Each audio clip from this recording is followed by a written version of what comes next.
Deputy Vice Chancellor Chuka University. Nataka kuchukua kiti yangu mara moja. Na nimepata tu juzi na unajua vile nilikuwa nimeumia bwana. During my year, but I was in Kenya in the years 1977 to 1982. Yes.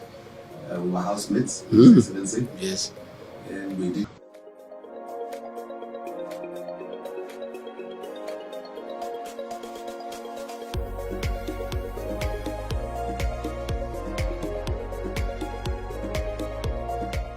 This is a very emotional reunion for me, and I want to thank you for creating time to come. I really want to say that I'm very happy and very excited to see all of you. And now Kenyaga is on the Kenyan map. Isipokuwa Kano Dube kuninyorosha mpaka nikarudi line. Even from 4 I did not do very well. Nikampembeleza akanirudisha, then nikashika line.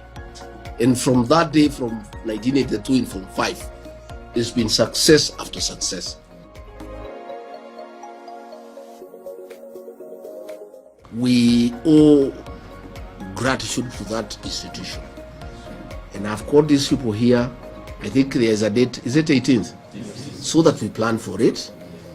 We come there, we talk to the students, we motivate them. We give them our personal experiences. Because that is a way to mentor young people. So that they can see that it is possible for them to be great one day. All of us had come from ordinary homes. Some of us wore shoes the first time in Kenya. Yeah?